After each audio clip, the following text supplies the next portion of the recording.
First of all media అందరి ముందుగా నేను రాజ్ తరుణ్కి అండ్ వాళ్ళ పేరెంట్స్కి క్షమాపణ కోరుతున్నాను.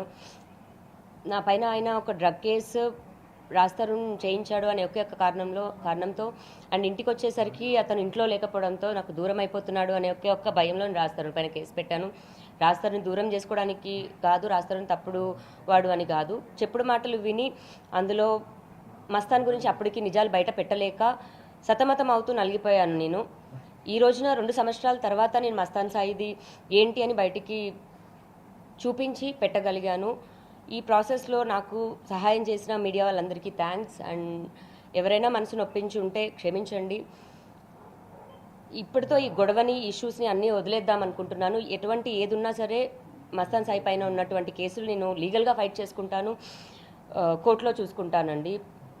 దయచేసి ఇంకా ఎటువంటి యూట్యూబ్ ఛానల్స్లో కూడా నేను నా సెల్ఫ్ కన్ఫెస్ చేసుకున్న తర్వాత కూడా యూట్యూబ్ ఛానల్లో లావణ్య అలాంటిదని ఆడియో కాల్స్ తీసుకొచ్చి బయట పెడుతున్నారు.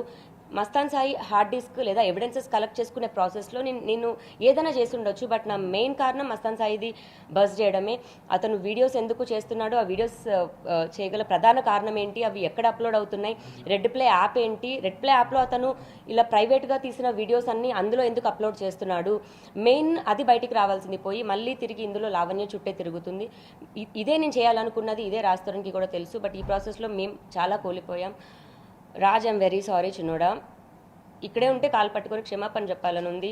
ఈలోపు నన్ను ఏం చేస్తారో కూడా తెలియదు. ఒక్క అవకాశం నాకు జీవితంలో ఉంటే రాజ్కి సారీ చెప్పాలనుకుంటున్నాను, అండ్ నా తల్లిదండ్రులకి సారీ చెప్పాలనుకుంటున్నాను. పడకూడని మాటలన్నీ పడ్డారు, నిందలు నాతో పాటుగా నా తల్లిదండ్రులన్నీ పడ్డారు. నేను వేరొక ఆలోచనతో లేదా డబ్బులు తీసుకోవాలన్న ఉద్దేశమో ఎటువంటి చెడు ఉద్దేశంతో నేను ఈ పని చేయలేదు. ఆడపిల్లలకి ప్రతి ఒక్క అమ్మాయికి స్టాండ్ తీసుకున్నాను. వెనకున్న అమ్మాయిల గురించి నాకు తెలియదు. ఫ్యూచర్లో ఏ ఒక్క ఆడపిల్ల నాలాగా అవ్వకూడదు అనే ఒకే ఒక్క కారణంతో నేను స్టాండ్ తీసుకున్నాను. థ్యాంక్స్ అండి.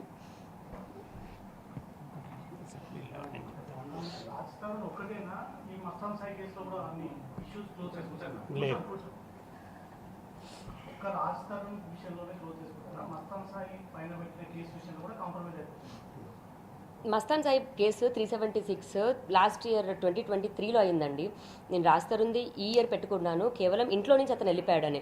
ఇంట్లో నుంచి వెళ్ళిపోవడానికి ప్రధాన కారణం అంటే అతనికి మస్తాన్ సాయి వీడియోస్ ఇదంతా తెలిసినప్పటికీ డ్రగ్ కేసు అని ఒక్కటి రావడంతో రాజ్ తరుణ్ వెళ్ళిపోయాడు.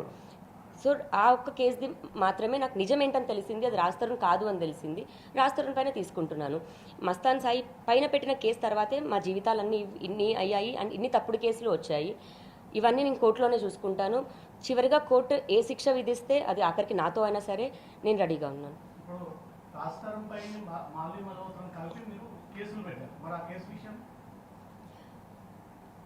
రాజ్ తరుణ్ మాల్వి మల్హోత్రాతో ఉండి నన్ను వదిలేశాడు, దూరం అవుతున్నాడు అన్న మాటలే నేను నమ్మాను అండి. ఎందుకంటే ప్రిజన్లో నేను ఉన్నప్పుడు బయట ఏం జరుగుతుందో నాకు తెలియదు. నేను బయటికి వచ్చేసరికి రాజ్ లేకపోవడంతో, నాకు కొన్ని ఫోటోలు చూపించడంతో, నాకు కొన్ని వీడియోస్ చూపించడంతో అదే సిచ్యువేషన్స్ రియాలిటీలో జరుగుతున్న వాటిని నమ్మేసి ఇంకా రాజ్ రాడు అన్న దాంట్లోని అయ్యాను. బట్ ఇంత జరిగిన తర్వాత రాజు ఉంటాడా, వెనక్కి వస్తాడా, ఇదంతా ఇంకా నేను నా దిరాతకి అండ్ దేవుడికి వదిలేస్తున్నానండి.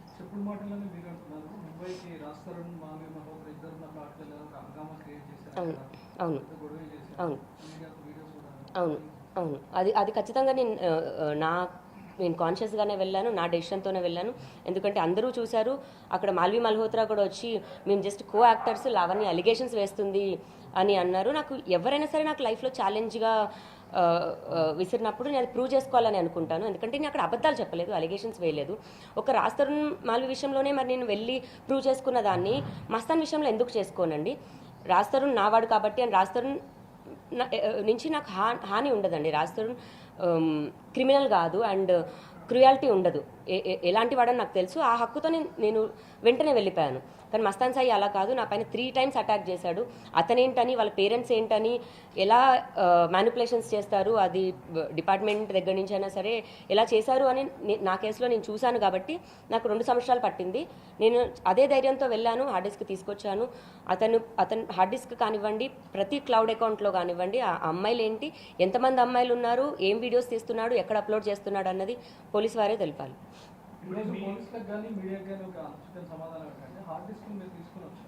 కానీ బయటకు మాత్రం వీడియోస్ లీక్ అవుతా ఉన్నాయి. ఖచ్చితంగా ఇవన్నీ లావణ్య లీక్స్ అని అది లీగల్ ఎక్స్ప్లెనేషన్ వస్తున్నాయని చెప్పి అది లీగల్ ఎక్స్ప్లెనేషన్ ఇప్పుడు ఇప్పుడు మీ వీడియోస్ బయటకు వచ్చినందుకే ట్రాక్ మార్చి మళ్ళీ రాష్ట్రం కావాలని నా వీడియోస్ బహిరంగ ఉన్నాయని డే వన్నే చెప్పాను కదండి. మేము ఒకసారి మస్తాన్ పైన పెట్టిన కంప్లైంట్లో ఇతను అమ్మాయిల వీడియోస్ తీస్తున్నాడు, 850 పైగా వీడియోలు తీశాడు, అందులో నావి కూడా ఉన్నాయి అని నేనే బహిరంగ చెప్పాను.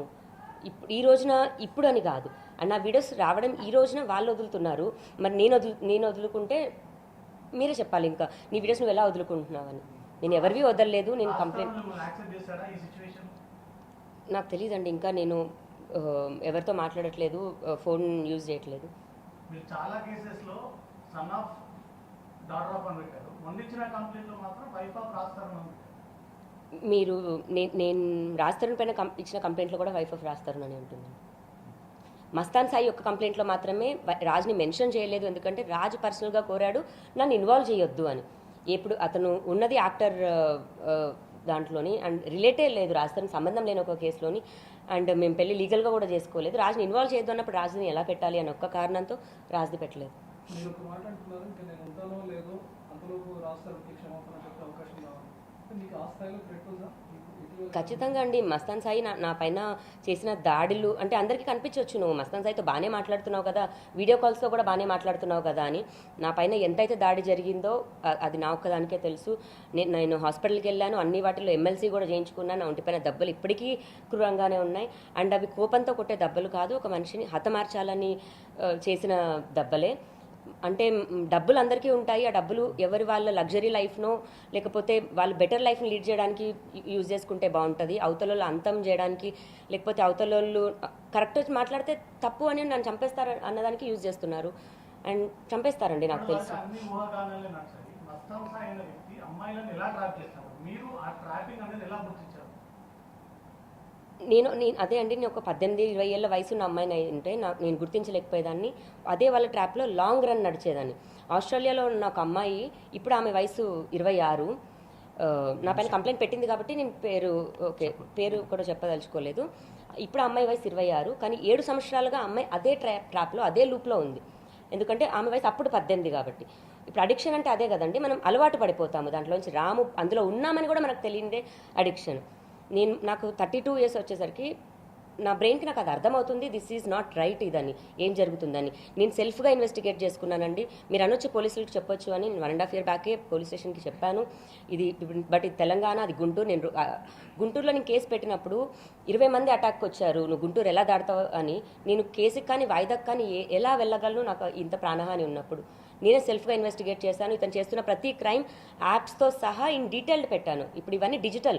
ఇప్పుడు వాళ్ళ మమ్మీ డాడీ కానీ ఎవరైనా అనుకోవచ్చు, నేను అందరికీ చెప్తున్నాను, ఇది అంతా డిజిటల్ క్రైమ్ అండి, ఇందులో నుంచి ఎవరూ తప్పించుకోలేరు. అతను చేసిన యాప్ ఇప్పుడు అతను సర్వర్ డౌన్ చేసినప్పటికీ అందులో నుంచి అతను అప్లోడ్ చేసిన ప్రతి వీడియో అతను తప్పించుకోలేడు. వాళ్ళ మమ్మీ డాడీ వచ్చి మా కొడుకు ఇది చేయలేదు, అందులో మా కోడలిది ఉంటుంది, అతని గర్ల్ ఫ్రెండ్ ఉంటుంది బహిరంగ వాళ్ళే చెప్తున్నారు. ఆ 2 అమ్మాయిలదే ఉంటే మీరు ఏం చెప్పినా నేను సిద్ధంగా ఉంటాను. నేను నా కళ్ళతో చూసింది 44 మంది అమ్మాయిలు. నేను హార్డ్ డిస్క్ కానివ్వండి, నా దగ్గర ఉన్న నేను చూసిన వాటిలో మాత్రం నగ్నంగా అమ్మాయిలకి తెలియకుండా చేసిన వీడియోలు 15 మంది అమ్మాయిలవి రెడీగా ఇప్పటి వరకు అయితే అయ్యాయి. బట్ 44 మంది అండి, 2500కి పైగా వీడియోలు. ఇది నిజము. అండ్ ఇవంతా డిజిటల్ రికార్డు. ఇప్పటికైనా వాళ్ళ పేరెంట్స్ ఒక దగ్గర ఆపేస్తే బాగుంటుంది. ఈ రోజుకి కూడా గుంటూరులో నా పైన ఇంకా కేసులు పెట్టించడానికి చూస్తున్నారు. అది ఎంతవరకు కరెక్ట్? ఏ పోలీస్ వాళ్ళకైనా నేను అదే చెప్తున్నాను, నా లావణ్య పైన ఏదైనా ఒకటి కంప్లైంట్ వస్తుందంటే నా ఫోన్ నెంబర్ అక్కడే ఉంటుంది, ఒకసారి ఫోన్ చేసైనా అడిగితే బాగుంటుంది. ఇంకేదో తప్పుడు కేసు పెట్టించి నన్ను జైలుకి పంపించాలి అని ఒకటే చూస్తున్నారు.